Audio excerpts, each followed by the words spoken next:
So I'm Tania and I'm an interaction designer, and he's my colleague, Luke. Yes, so I'm Luke. I'm an interaction engineer here at Interactive Things, and so I develop software, and I'm specialized in data visualization.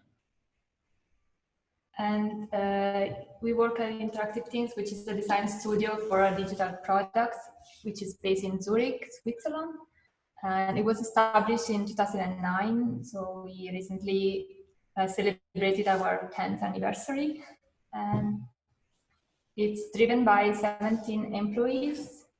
And we are always trying to, we work for clients, and we are trying to make our best in helping them developing valuable digital products. And we are one of our core expertise is data visualization. That's why we are super excited of being part of this data fest. And we are happy also to share our experience and thoughts when trying to make this visualization a bit more inclusive. We prepared a document, a Google Doc, with a list of the resources that we are going to share. At Interactive Things, we believe that technology can actually empower people if applied responsibly, and we strive to fulfill this belief by building tools and experiences for a wide and diverse audience. We work on different types of projects and for different types of audience. Some audience is more skilled and experienced with data visualization, and some other is more new to the graphic knowledge. And here are two examples of some projects that we do. On the left, you see there is this Swiss election in 2019, and it was a series of articles and stories for this online, the Swiss Broadcasting Corporation. And for this kind of project, we cannot rely on any knowledge or limited knowledge by the users, and we can also don't assume that they have the latest browser version, so that there is no assumption to start with. We try to make it more easy to understand and easy to use as possible. On the other hand, we sometimes have to work with more professionals in a specific field, like this Going Digital Toolkit that we did for OECD. Is addressed to policymakers and journalists. There we can expect that people that will be using the tool have a certain expertise in the field and have some computer skills and data visualization knowledge. The audience is always key in every project that we do, as most of us. And we have become more and more aware of the importance of making our work usable to as many people as possible in as many contexts as possible. To see how we can actually include the people, we have to also understand why some people are excluded.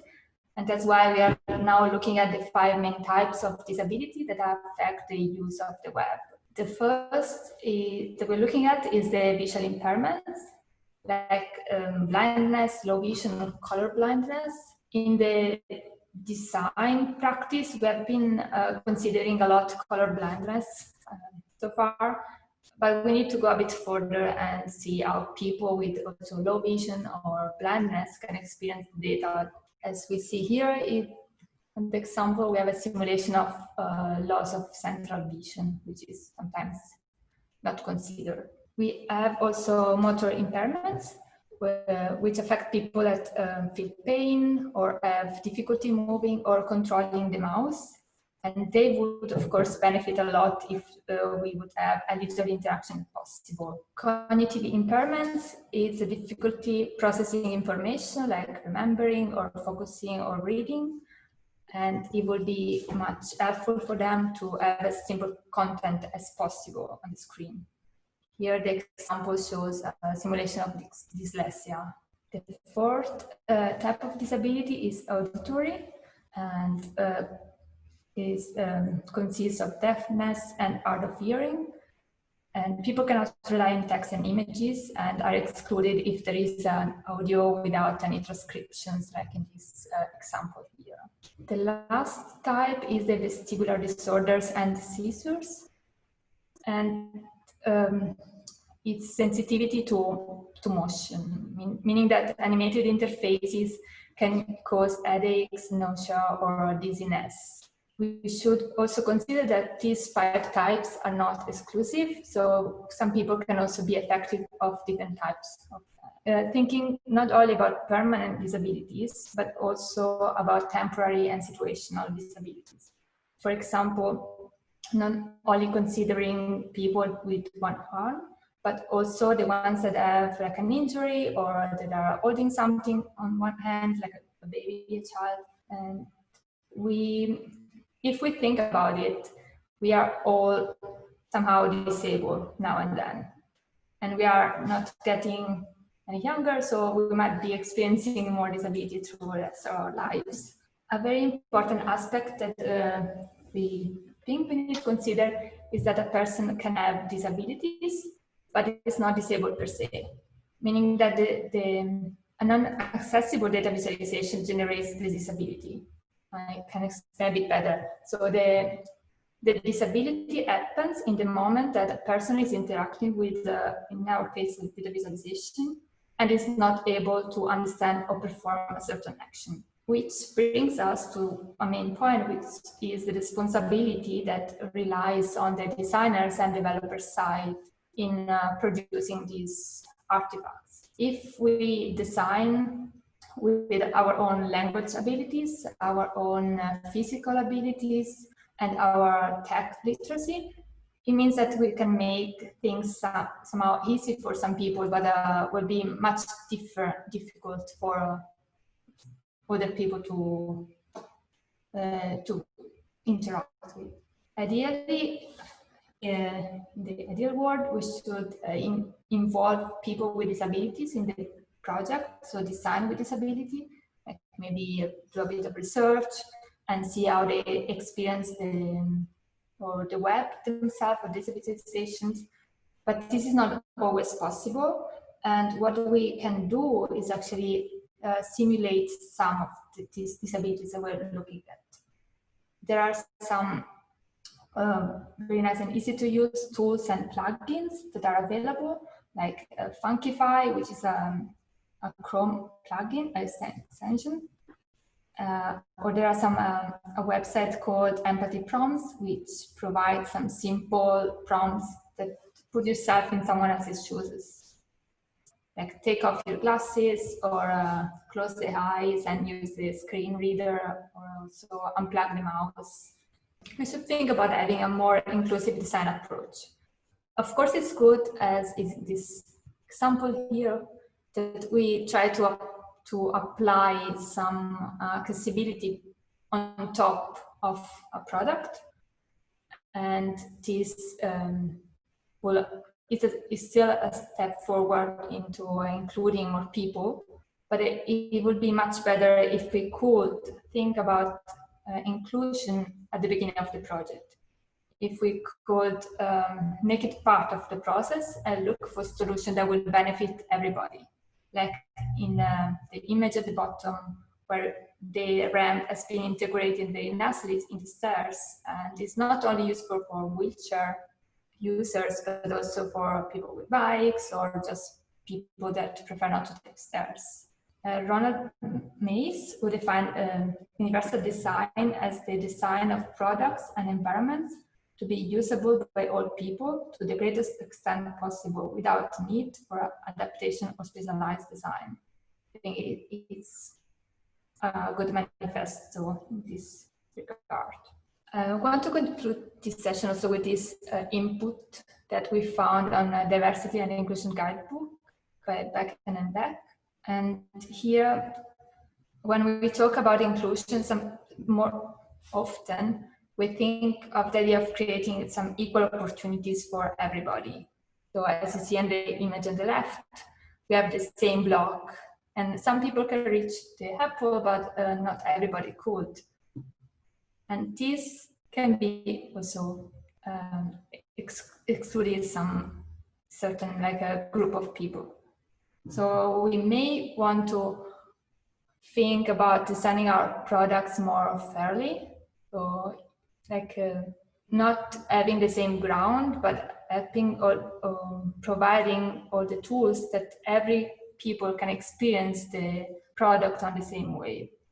Everybody can have the same experience. Equity acknowledges the advantages and obstacles of different social groups and tries to overcome imbalances between them. This, I believe, is an aspect that we can start considering at least. Now that the concept of inclusion and exclusion is hopefully a bit more clear, we can have a look at what's the state of the art and if there is any accessible standard for data visualization.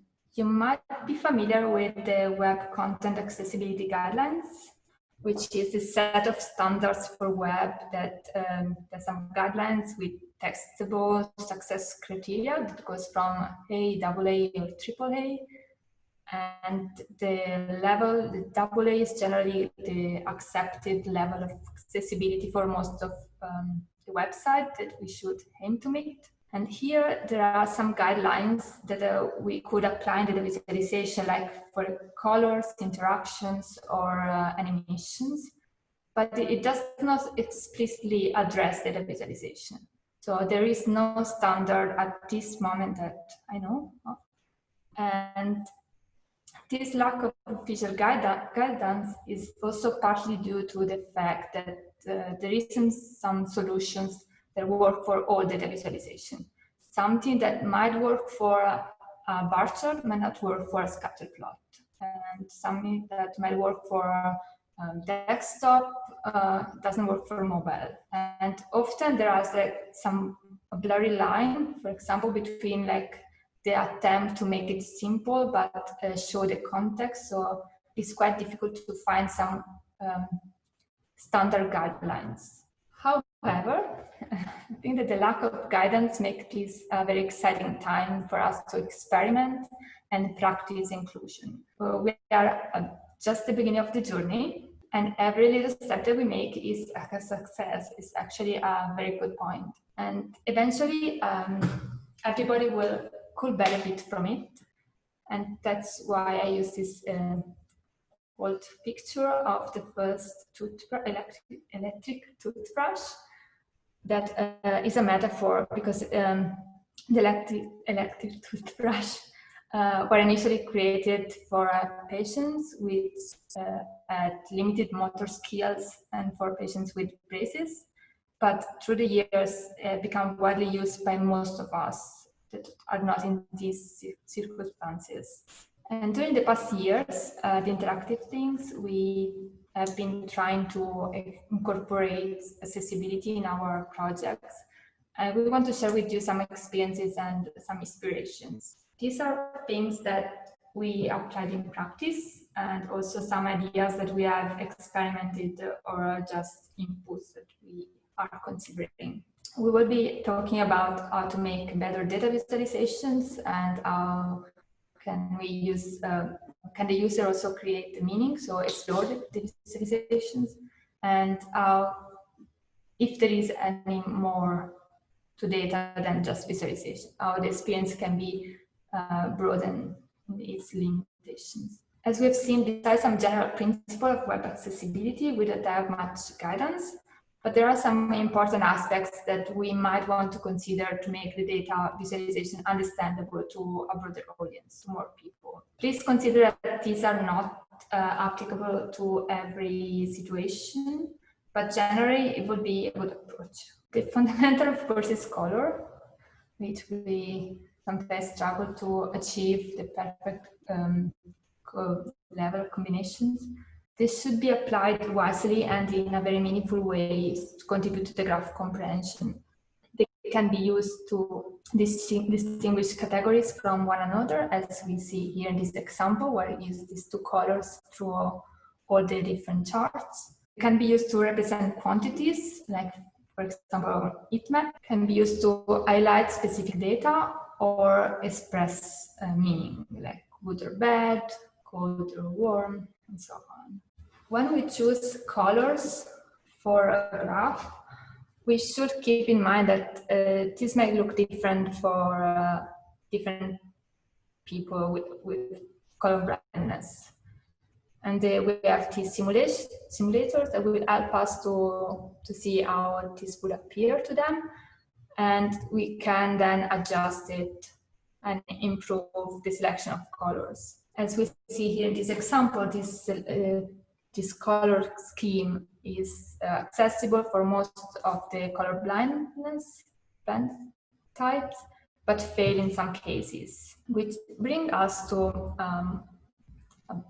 another point, or a better approach, that would be to not use colors alone to convey a meaning, but also use patterns on textures to distinguish the bars and the lines, shapes, symbols, and other visual tricks that can help to reinforce the meaning. In this example that I have here, we have, for example, we have like a pattern for the comparison bar. So we have a solid color and a pattern.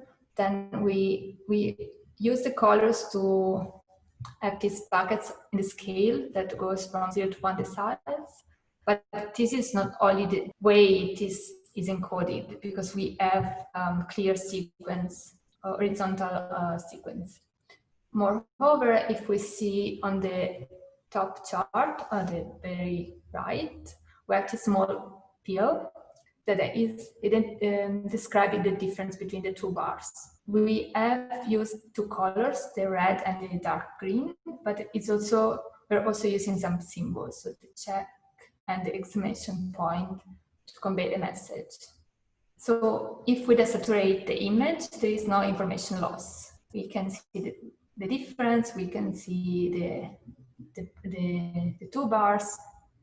So, and this is not only inclusive in regards of people that cannot distinguish the colors clearly, but also if we think about printing a chart in black and white, this would be totally fine. Even though we sometimes like to experiment with visualization, try to make them more interesting and have more fun with them, we have to consider that more complex visualization can be much harder to understand, especially for people with cognitive impairments. In this image, we have the first two columns, we have a concept that we are trying to explore for mobile first visualization about income taxes and how they were divided into different buckets.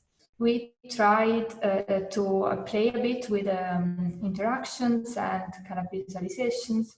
We were exploring more engaging and fun approaches, but once we tested them with users, the ones that was for them more clear was the simple bar chart. That's the one that we choose in the end, the one on the very right. So it's often best to use simple, well-known chart types if possible. When the visualization is getting dense and it is difficult to keep the focus, we can provide a bit more contrast and emphasis by using neutral colors in combination with highlight colors. Like here we have the northeast of Germany, which is colorful, and the rest is grayed out. And the same color coding is used for the charts below. This will reduce cognitive load and focus more on what's important and what's the main takeaway. Whenever possible, it's a good practice to label the data directly and not having a separate legend or key. This reduces the cognitive load, as we said, and for all users, and so the user doesn't have to make the connection himself between the line and the color and the label. But here, for example, you see that this was a chart showing some tennis players, and the name of the player is directly connected to the line. Similarly, also indicating a main takeaway in the title, it could help to make it clear to the user what's the main focus of the chart, so that when going through the visualization, they can search for the specific takeaway. They don't have to find it themselves. And finally, there are transitional animations that are quite useful and can help users understand the hierarchy, the data orientation, and relationships. But animated interfaces can cause headaches and nausea and dizziness, and some other problems for some people. And the advice here is to design safer motions and be purposeful and give control to the user. One thing that I found could be interesting to explore is also the CSS prefers reduced motion media query, that we can integrate, or we can integrate in our code so that if the user explicitly define a preference to not have motion, they can be disabled. Now I'm handing over to Luke. Thank you very much, Tania. So now we are reaching like the second idea that we wanted to share with you to make data accessible, and it's so to make data not only readable but also explorable. And here the idea is that so we as designers and developers of data, we create a visualization with an idea in mind. We try to convey a message, but actually the users also create the meaning by reading the visualization and by interacting with it. Maybe they're interested in something specific, maybe they have like another cultural background or whatever, but we think it's very important to make a data visualization also explorable.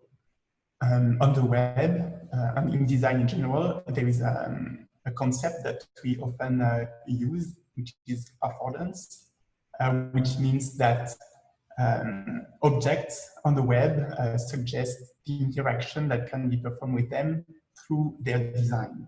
For instance, when we hover over a text element on a web page, usually it means that it's a link and you can click on it.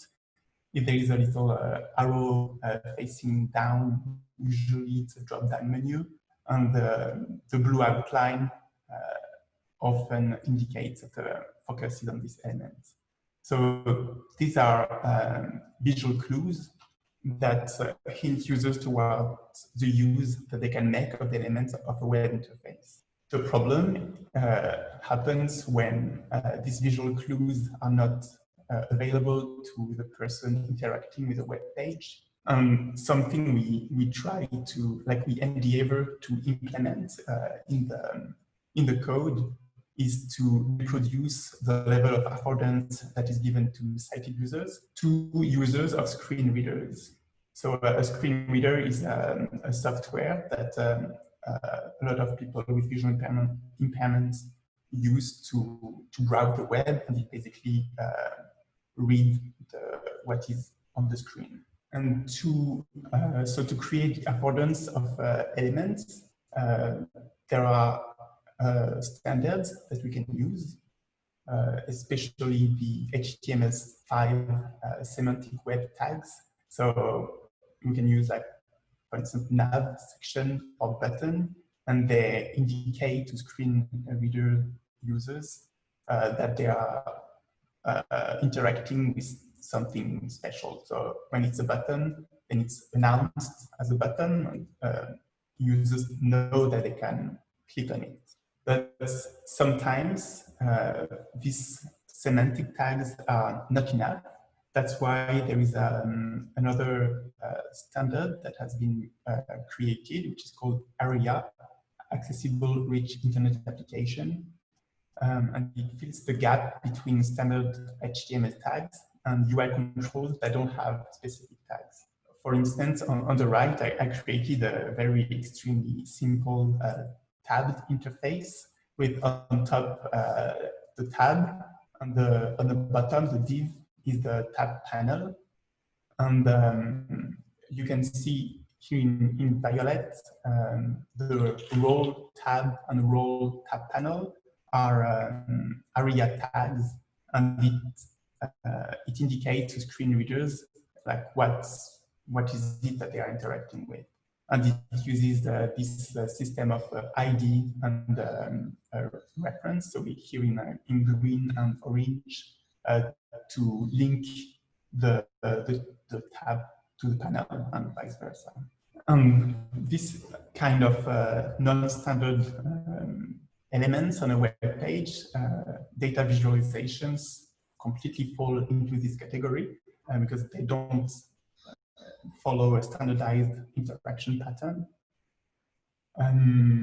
So I created also a very basic example on the right, but first just a little side note about screen reader modes.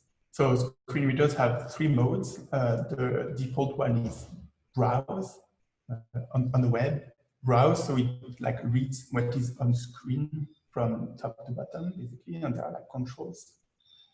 And the second mode is form, which is automatically triggered by screen readers when an element is uses the standard tags for forms. So, for instance, if it's an input field, the screen reader will switch to the form mode so that users can write something in the input field, for instance. And the last mode is called application, and it's a special role that is not standardized. It's for interactive widgets that don't follow a standard pattern of interactions, and for instance, data visualizations. So you can see on the right, I created a very basic SVG element that is made available and more readable by users of screen readers. The first thing to do is to use tab index 0, which is in blue on my slide, and it makes the element focusable to tabbing. And then the role application in violet, so it triggers the application mode for the screen reader. And then we can also be more specific by writing something in the role description. And this is whatever we write here will be announced by the screen reader. And then it can also be linked to the title that is visible for sighted users, and also a more specific description. And then one important thing is to implement keyboard navigation and focus management so that a user's using only keyboard can navigate through the visualization and through every data point. So I experimented with these ideas of making visualization accessible for keyboard users and screen reader users, and using aria semantics. So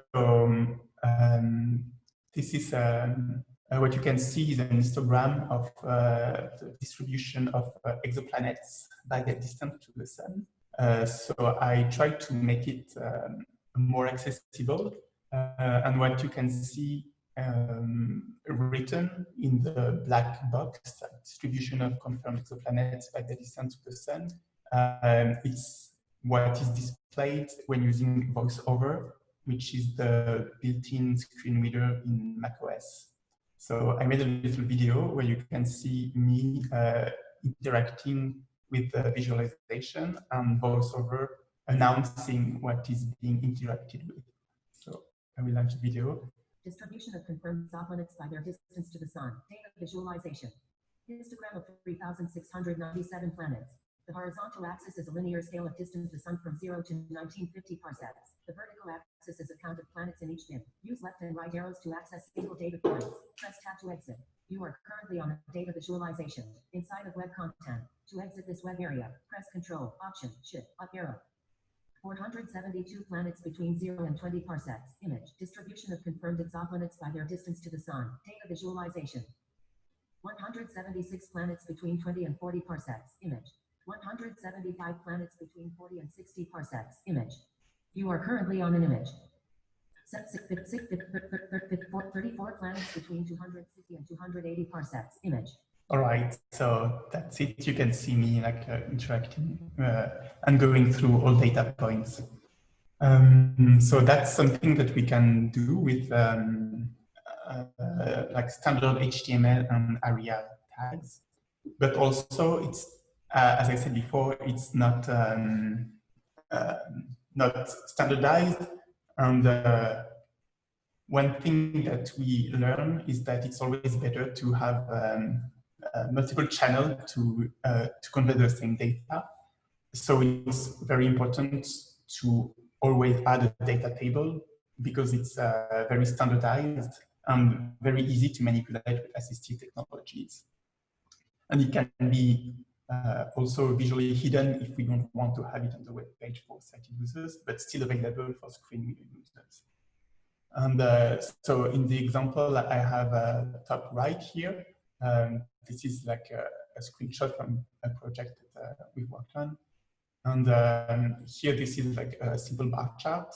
And on the top left, there is a switch between chart and data table. And in the middle, there is a drop-down filter that applies to both the chart and the data table. And also on the right, there is a button to export the data that is displayed on the screen. And it's also very important to make data accessible. Is to offer this because many users are more comfortable reading data in a specific software that they use to read data. So it's always better to have like actually these three options: visualization, data table, and export, or even to combine them. And you can see the bottom illustration is from 538. Where they have like a data table with a bar chart within it, which I think is brilliant. Now we are reaching the third idea that we wanted to share. So first, data visualization needs to be readable, needs to be explorable, but we think it also needs to be experienceable. So, which means using our senses to have a more like emotional connection to the data that we want to. So I made a little like illustration of like several approaches that we can have to data. And can you imagine on one hand, on one side there is data science, which is more used to analyze the data, and where the data is a raw material from which you can extract information with scientific tools and methods. And on the other side of the spectrum, there is more the emotional side of like our connection to data. So I call it data art, where data is more material used as a constraint to trigger a creative process. And the meaning of the information is derived through the emotional response. And I think that right in the middle, there is like more experience. Data is transformed into information because it is made available to our senses without the need to deep dive with our brain into the data set. But we already have an information through our sensorial experience. And I think data visualization definitely falls into this category. There are all like other senses that we can use. For instance, data sonification. So I made a little, like again, another experiment with the same data set about the exoplanets ordered by their distance to the sun. And this time using data sonification. So sonification is the use of non-speech audio to convey information or perceptualize data. So what I've done here is that I created a sound scale from A3 to A7, which is used for the y-axis. So the higher the pitch, the higher the value for this data point, and the lower the pitch, the lower the value for this data point. And I created the same system of interacting with the arrows to navigate through the data points. But I did an auditory feedback where the pitch matches the data value. And also I created a play button where we can listen to the melody of the data. So this is a little video that I will play now.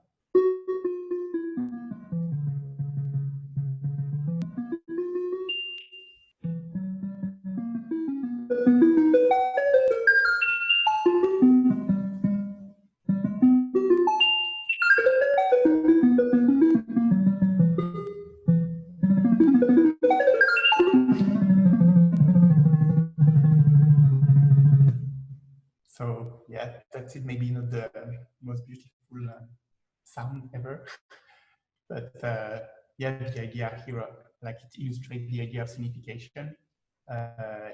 Yeah, and I think what we can like listen and experience is like the global shape of the data, and we could see in the first chart it was more a descending like melody, and in the second part of the second chart, which is actually like the star age, then the data is way more scattered and is more like first goes up and then down. So this is like an information that we can, in the same way that we glance at it with eyes, we can also have an idea of the global shape of the data through sound. This approach, I think, has a lot of challenges. One of them is that there is, to me at least, with sighted, it's not as easy to understand data through sound as with vision. And I think there is no standardization of a sound language like there is for a visual language.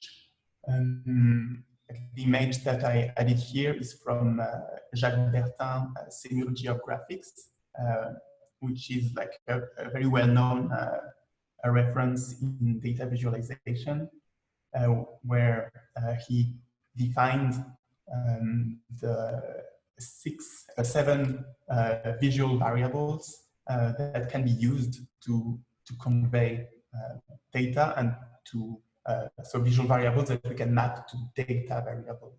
So those so there are like position, size, shape, value, color, orientation, and texture. And I tried as a little exercise to do the same with the 4 dimensions of a sound. So a sound has like 4 variables: pitch, how high it is, intensity, how loud it is, the duration, how long it is, and its quality.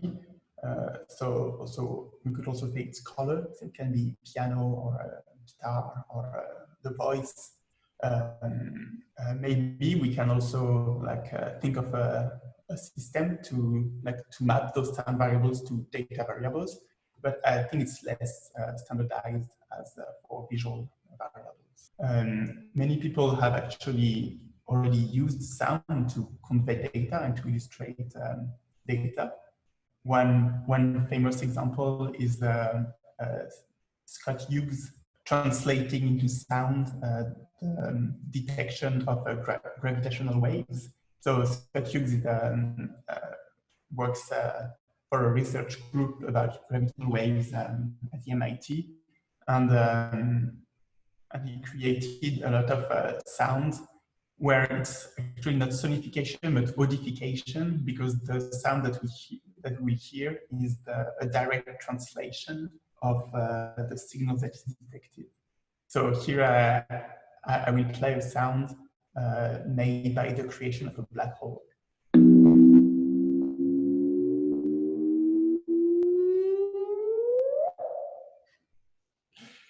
So I don't know exactly what it means. I'm not an astrophysicist, but Scott Hughes views that sound is much more useful than visualization to study gravitational waves. Another example, very recent, of sonification is what Giovanni Fusco did and called the Accessible Pandemic Data Bulletin. It's where he plots the active cases of COVID-19 here in the world, but he also has the same curves and sounds for or for all countries. And so I will play now the sound for this curve of active cases of COVID-19 in the world.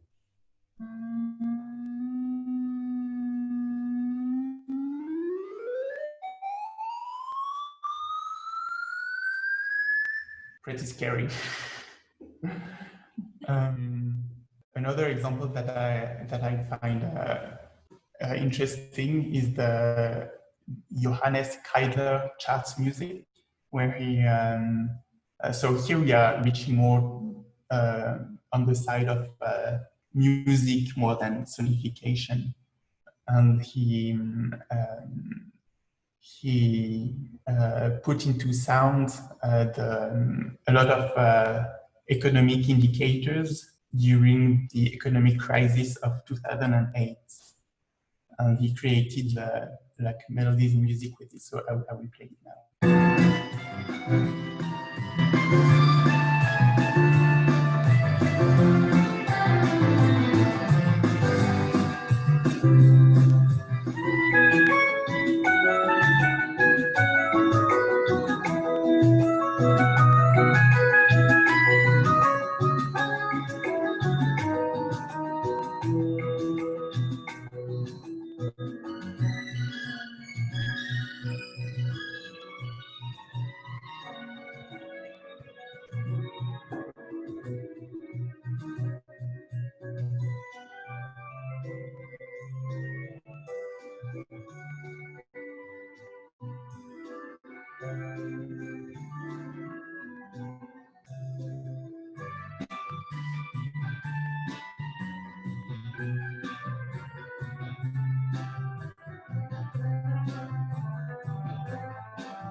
Yes, so there are actually a lot of them. So I linked like to the reference to the website if you want to listen to more.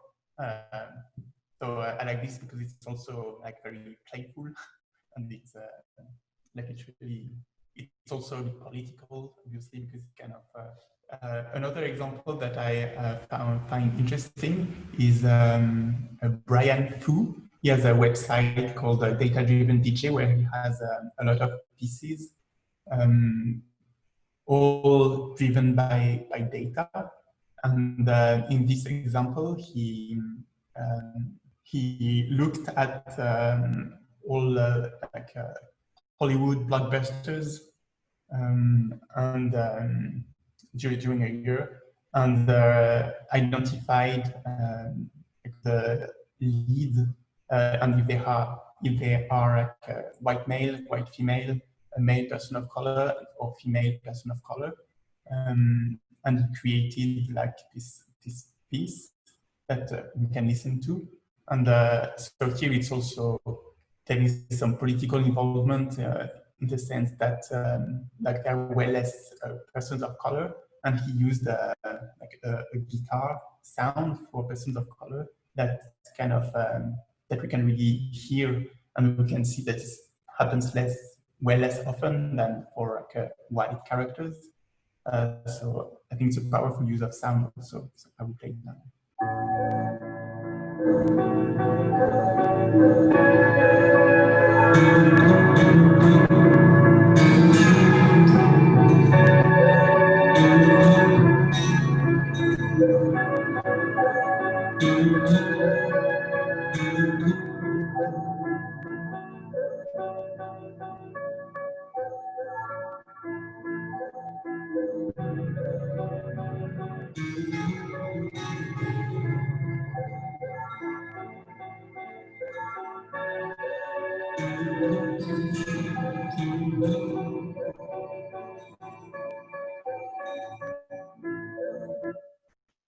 So I stopped it because it's a bit long, but it's very beautiful, I think.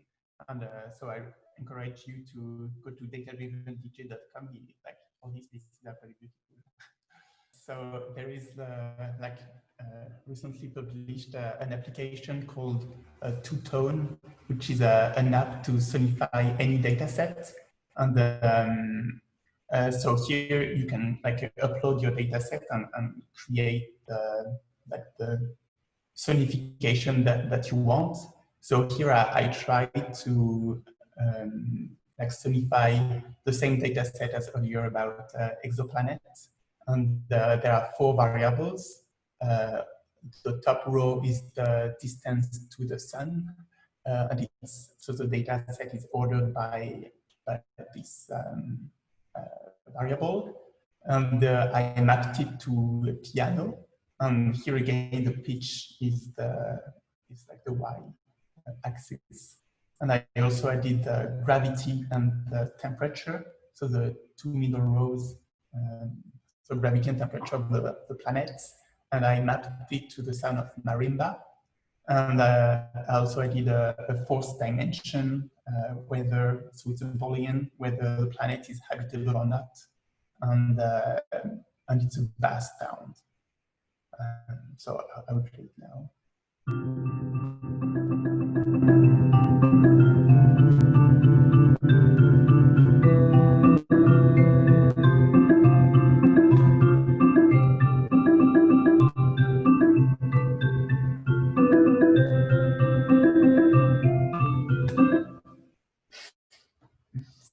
So it's like everyone can use this app. It's very, like, it's a lot of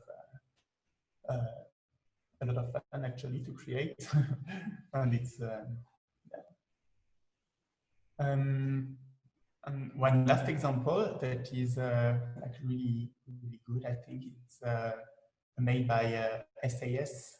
So the SAS graphics accelerator, where they try to have a more standardized approach of like converting to a data set to sound. And here I did this example. It's from the examples of the SAS graphics accelerator, where it's a scatter plot, and it's very easy to interact with using the arrows, and we can like span through the x-axis and the y-axis. So I will play the video now.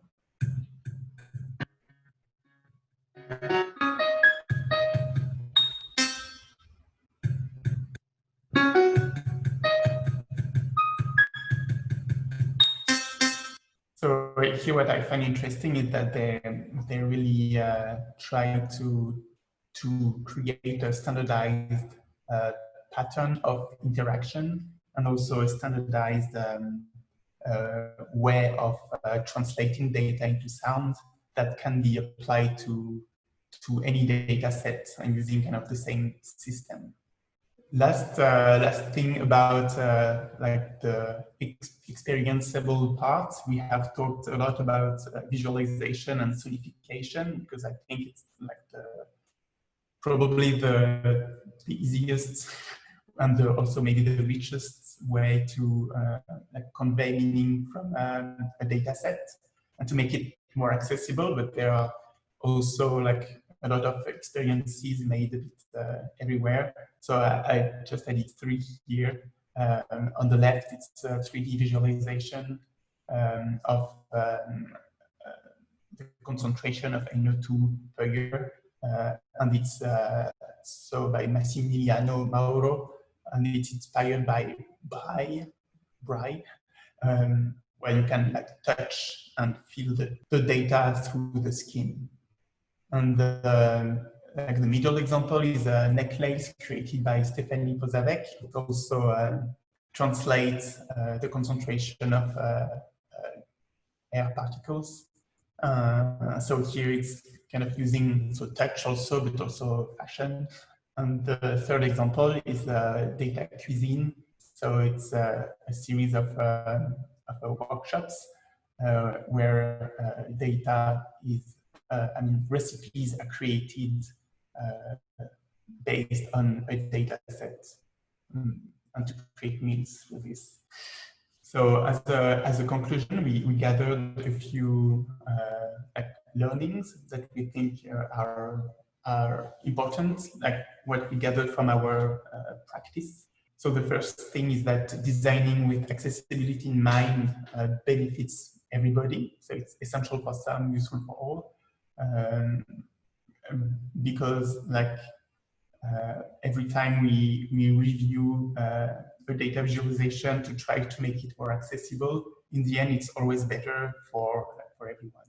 A second thing is that respecting web standards is paramount for users of assistive technologies. So if there is one rule to follow when we develop data visualization, I think it's this one, to always respect web standards, because screen readers are based on these standards, so we need to implement them so that they are accessible for screen readers. A third thing is that data sonification is the whole design field in itself.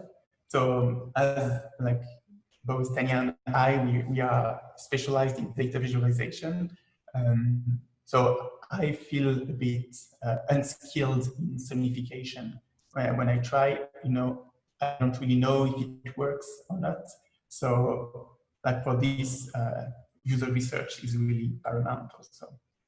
And maybe also we need designers of sounds.